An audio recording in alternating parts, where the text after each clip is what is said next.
Karen whipped my daughter's therapy horse so hard his blood hit the fence. Then she told the HOA it was community discipline. My kid was on the ground bleeding. Karen was in heels. And Brad, the HOA's personal cameraman, was filming like it was a nature documentary. So I whispered one word to our warhorse, just one. And what happened next? Let's just say pearls aren't bulletproof. That morning, the birds didn't sing, and the fence line smelt like trouble. The dew hadn't dried, but the silence was already off, like the world was holding its breath. I stood on the porch of my home at the edge of whispering pines, coffee in hand, watching my daughter Sophie brush Midnight's mane. The two of them moved in sync, like sunrise and shadow. Midnight, a towering black Frisian, was Sophie's peace, her protector. But after the accident last spring, when words stopped coming and nightmares took their place, it was Midnight who brought her back. Not doctors, not counselors, just a 12-year-old girl and her horse breathing in rhythm. We lived just past the HOA line by design. I didn't want rules about mailbox color or how often I mowed my grass. I sure as hell didn't want someone telling me my daughter's therapy animal was a violation of community standards. But that didn't stop HOA Karen from trying. Karen lived 3 houses in, but acted like she was mayor of the zip code. Her lawn looked like a golf course with anxiety. Her pearls were tighter than her smile, and she sprayed fake lavender every morning at 7 a.m. sharp. She'd cross her arms and glare at our place like it gave her migraines. That animal is a liability, she once hissed to her lapdog assistant Brad, who followed her around with a clipboard like he was doing God's paperwork. And that girl, she's unstable. I never answered her, but I remembered. The letter started first, notices for visual clutter because Sophie left a bucket near the fence. Citations for auditory disturbances when Midnight neighed at sunrise. One time we got fined for grass displacement due to hooves. I thought it was a joke. Until the envelope came, certified. We laughed, mostly, but I kept them all. HOA paper cuts tend to bleed in court. Karen hated Midnight because he wasn't hers. And she hated Sophie because the kid never looked away. Some people are scared of silence. Sophie carried it like armor. At 6:43 a.m. on a Tuesday that smelled like thunder, the knock came. Not a neighbor's knock, not a friendly tap. This was the kind of knock you hear before a warrant. I opened the door in my boots and undershirt, coffee still warm, and there she stood, Karen, in a lemon-colored pantsuit that looked like it had opinions. Brad behind her, GoPro blinking red, clipboard in hand like he was about to bless the soil. Karen didn't look at me. She squinted past my shoulder. "We're here regarding a public health violation," she said, voice coated in syrup and steel. "Your livestock has once again contaminated the shared boundary." I stepped out slowly, blocking her view of the paddock. "He's a horse," I said, "not livestock, and that's not your land." Her smile narrowed. "Yet your animal was seen urinating adjacent to the HOA-maintained rosewalk. That constitutes biological leakage and violates Section 9B. Brad flipped the clipboard dramatically like he was unveiling the Dead Sea Scrolls. I took a sip of coffee and let the silence stretch long enough to make them uncomfortable. "You're policing horse piss now." Karen didn't blink. "We've warned you the board has the right to act if a homeowner endangers the harmony of the community." She turned, her heels snapping against gravel, but paused just long enough to glance down at the dust on my porch. "This property is a declining asset." I took one step forward. "You touch that horse," I said, voice low, fists clenched, "and I'll turn every page of your little handbook into birdcage lining." She didn't respond. She didn't have to. Brad turned off the GoPro halfway down the driveway, and that's when I knew. This wasn't about boundaries or bylaws. This was about control, and control has a funny way of turning into war. They didn't say another word that morning. Karen marched off like she'd already won a war she never declared, and Brad followed, camera tucked away like a smoking gun. I stood there for a long while, coffee cold in my hand, staring down the driveway where her heels had scraped tiny crescents in the gravel. The air felt wrong, too still, like the sky was waiting for something to snap. Midnight stood by the fence, his ears flat, tail swishing, not at flies, but nerves. Sophie knelt beside him, her little hands moving slowly through his mane like she was trying to calm the storm out of his bones. She didn't ask what the shouting was about. She didn't have to. Her eyes already knew. By mid-afternoon, a new post had appeared, tall, silver steel. It was rammed into the ground right next to our fence line like a stake in a border war. Razor wire spiraled around it like it had been waiting in someone's garage for the right enemy to show up. No notice, no HOA vote, just there, like a threat made flesh. Sophie stood frozen when she saw it. Midnight wouldn't go near. I walked over with a pair of bolt cutters in one hand and every ounce of restraint in the other. Brad stood 50 feet back with his GoPro and a smirk, filming like he was directing an episode of Crimes of the Livestock Elite. I stopped at the edge, toe right against the property line. I cut this down, I called out, and you'll call it vandalism. You leave it up, and I call it provocation. Brad didn't answer, just kept filming. Karen, somewhere behind the blinds, was watching. Sophie stopped riding. Midnight stopped eating. That's when I knew something had shifted. This wasn't, HOA nonsense anymore. This was psychological warfare dressed in neighborhood regulation. Sophie would walk out to the paddock and just stand there, one hand on Midnight's flank, the other gripping her inhaler like a handle for courage.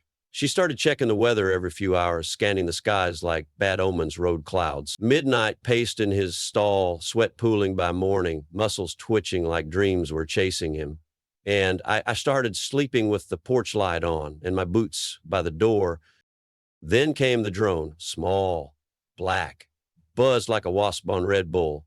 It hovered just above our back gate for nearly 20 minutes, filming everything, the paddock, the trough, the porch, even Sophie brushing Midnight with trembling fingers.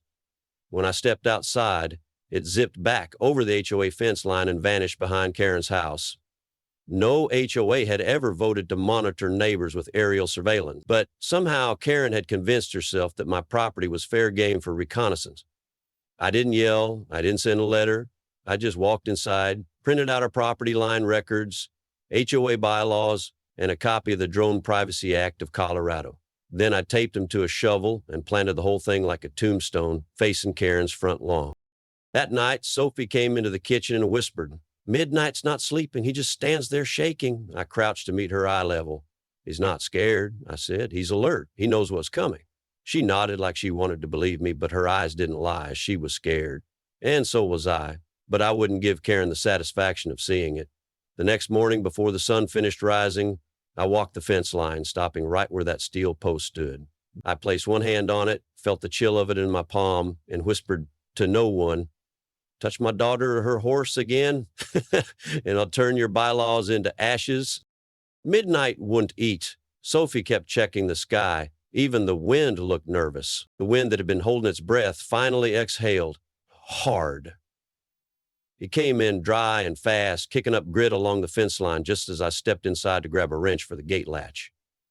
I was gone for less than 2 minutes. That's all it took. 2 minutes of thinking maybe the worst was behind us, that maybe we had endured the storm by sheer will. And then I heard it. Not a neigh, not a whinny, a scream, high-pitched, full of panic, a sound that split the air like glass shattering across a canyon. It wasn't Sophie. It was Midnight. I ran like instinct was dragging my body faster than thought. Boots hit dirt, gate flew open, the paddock came into view, and I froze. Karen was inside, in heels, white slacks, her blouse pressed like it still thought it was attending a garden brunch. In her hand was a black leather whip, braided tight, thick, with something heavy knotted at the end. Her arm raised again, and it cracked down across Midnight's flank. Blood bloomed instantly, a jagged red line against his shining coat. He bucked, trapped in the enclosed space, eyes wide with terror, but there was nowhere to run.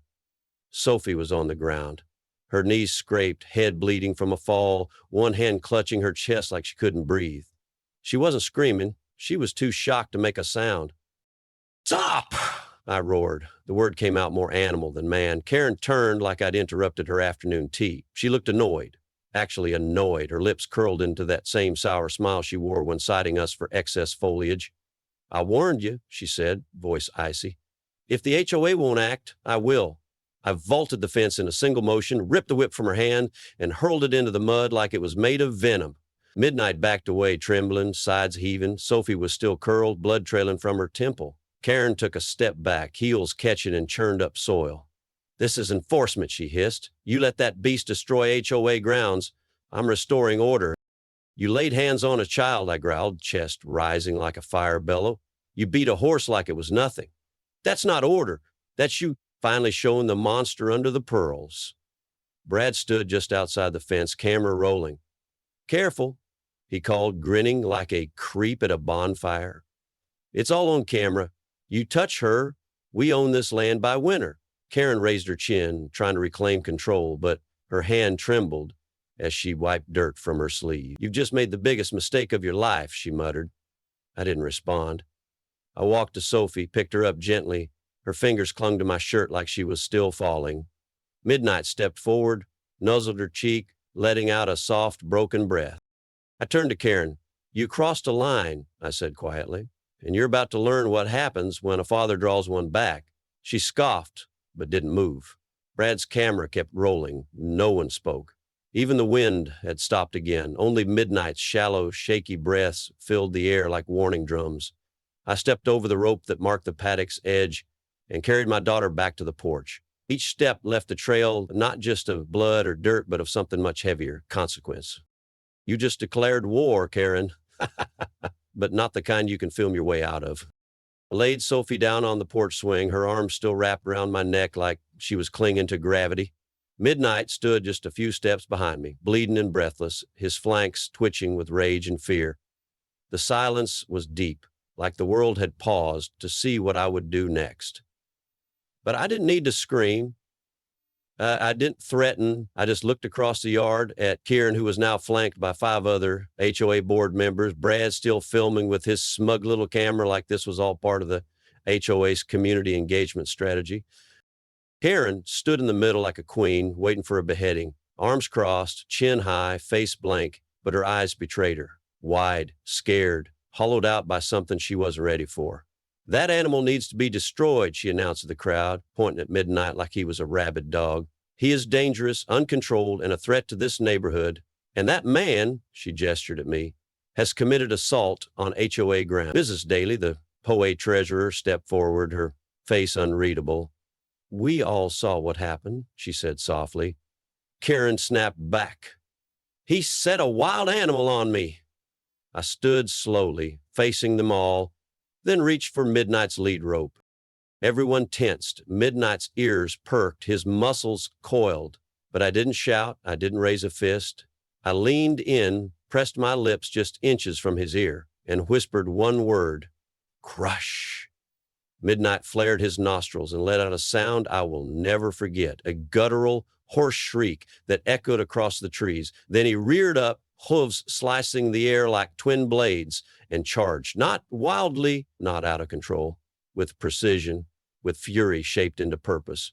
Karen turned to run, but her heels caught in the same churned-up mud she had mocked earlier. She collapsed with a scream, her white pants soaking in the mess, pearls snapping off her neck like hail.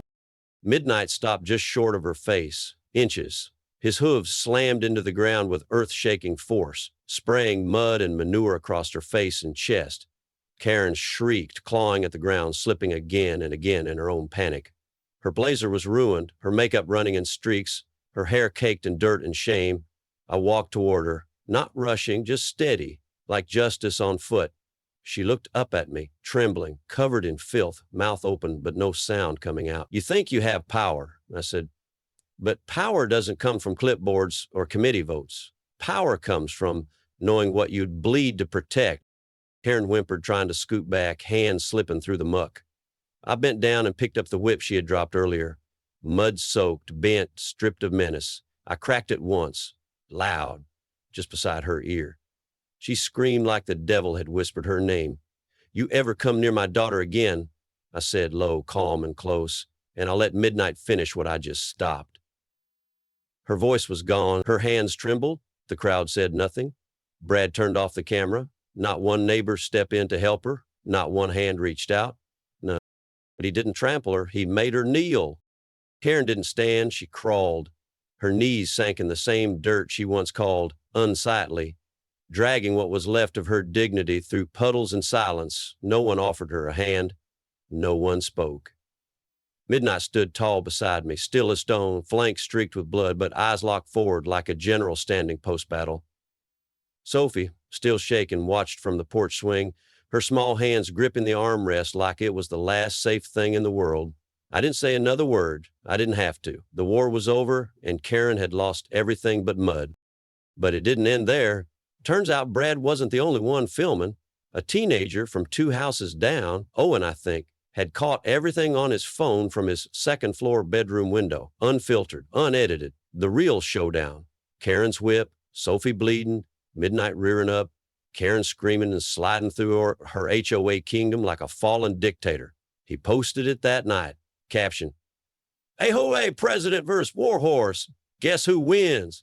The internet didn't disappoint. By morning, it had over 5 million views. By noon, it was trending. Reddit, TikTok, Twitter, news outlets. People weren't just watching, they were choosing sides. And they weren't picking hers. Karen stormed out the next morning in a bathrobe and fury, tearing down flyers from the HOA bulletin board like she could erase the past with paper cuts. She spun on me when she saw I was already standing on the porch, coffee in hand. You think this is over? She spat, voice wild. No, I said calmly, it's just starting. She stepped forward, trembling with rage.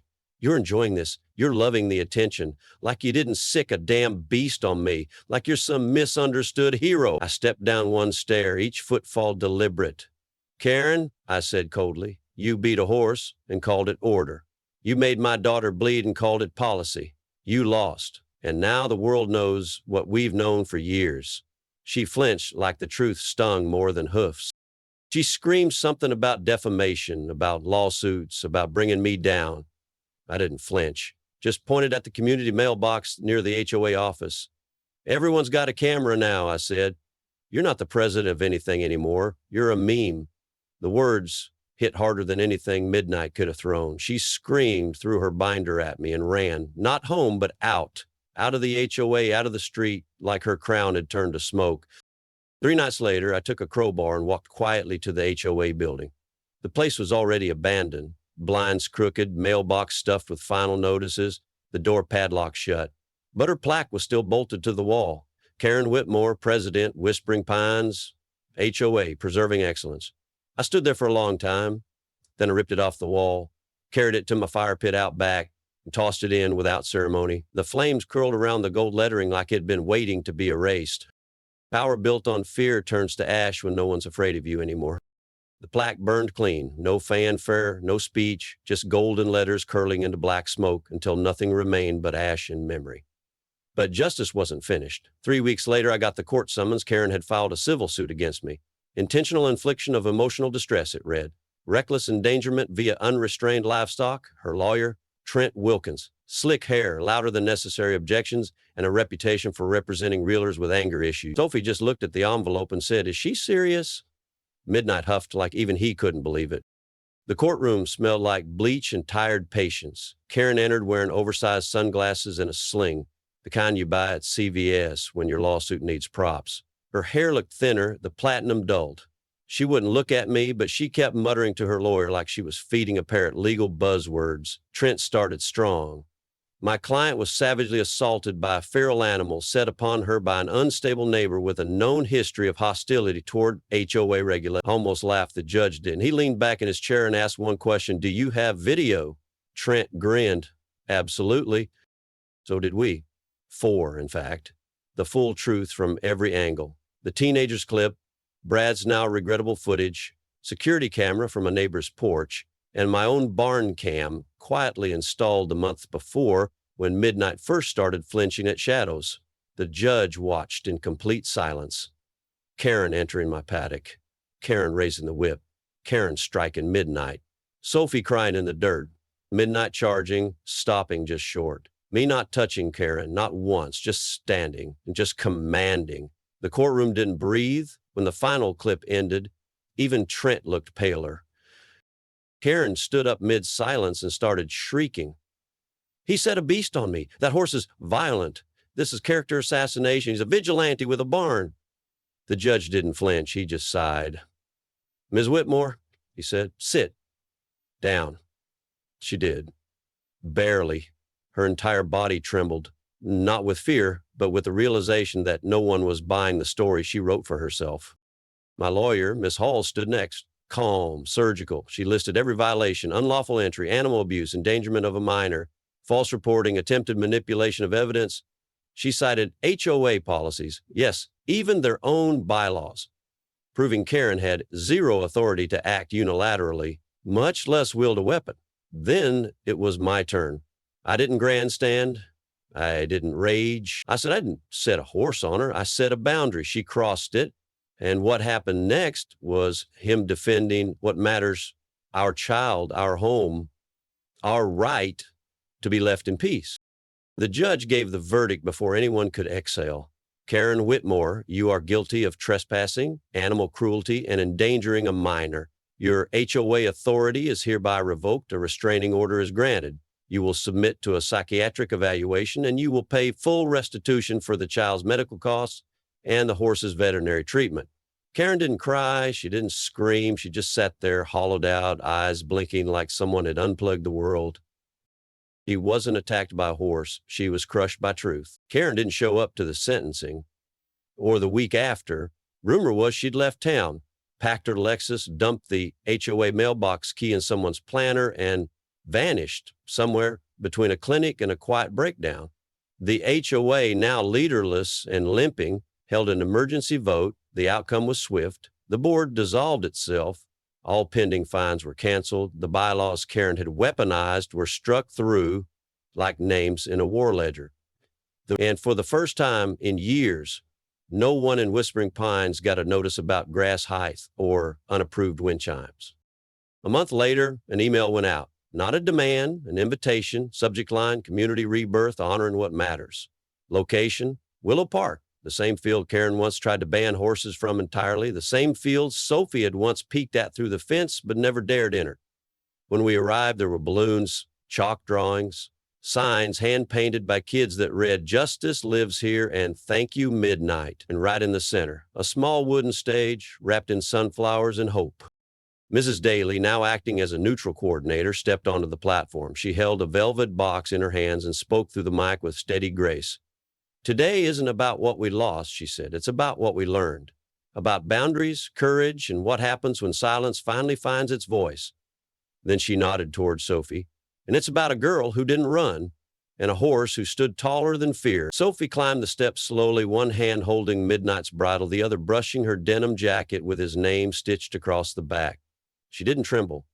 She didn't pause. She just stood there, took the mic, and said, "Midnight protected me because he knew I mattered." The crowd didn't erupt. It rose. Applause built like thunder rolling in, low at first, then fierce, then impossible to ignore. Mrs. Daly opened a velvet box and revealed a custom medal, silver, etched with the silhouettes of a girl and her horse beneath a rising tree. Beneath it, "Guardian of Whispering Pines." Sophie clipped it to Midnight's saddle herself. He didn't move. He stood still and proud, his head high like he knew what it meant, and maybe he did. I stood at the edge of the crowd, hands in my pockets, saying nothing. I didn't need to. The same people who once crossed the street when they saw me now walked up to shake my hand. Some offered nods, others apologies without words. A mother knelt beside her son and whispered, "That's the girl who stood up to evil." He looked at Sophie like she belonged in a storybook. Maybe she did. As the ceremony wrapped, the banner behind the stage waved softly in the wind. White canvas, black letters, 4 words that didn't need explanation anymore. "Justice belongs here." I turned to leave, but Sophie tugged my sleeve.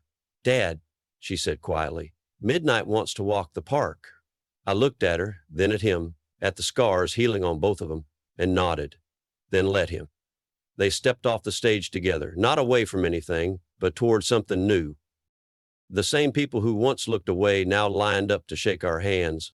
A week after the ceremony, a plain white envelope showed up in our mailbox. No return address, no logo, just my name typed in stiff black ink. Inside was a single sheet of paper and a photo clipped to the corner. The note was short. "Karen Whitmore, currently under psychiatric hold. No visitors. Found outside a gas station in Temple Ridge, screaming about trespassers and horses.